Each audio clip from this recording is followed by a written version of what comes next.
This is a Dymo label maker.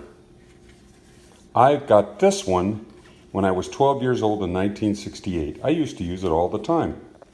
You make 1/4-inch labels with it. But I don't have any label tape. I haven't made a label with this in decades. I used to make labels for cassettes, go in cassette boxes. I'm throwing it out. This one I found at a yard sale, exactly the same thing. 1/4-inch Dymo label maker. This one has some of the tape in it. I don't anticipate making labels with these things anymore, so away they go. This one is I think it's a 3/8 inch label maker, Rotex, and I have some tapes for it. In the trash it goes.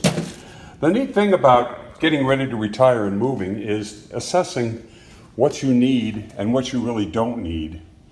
So I'm going to be going through my cabinets here in the garage to figure out, what do I really need to store? What do I really need?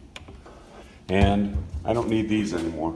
I use an electronic one, a Brother PT1200. It makes nice flat printed tapes. So I'll be using that.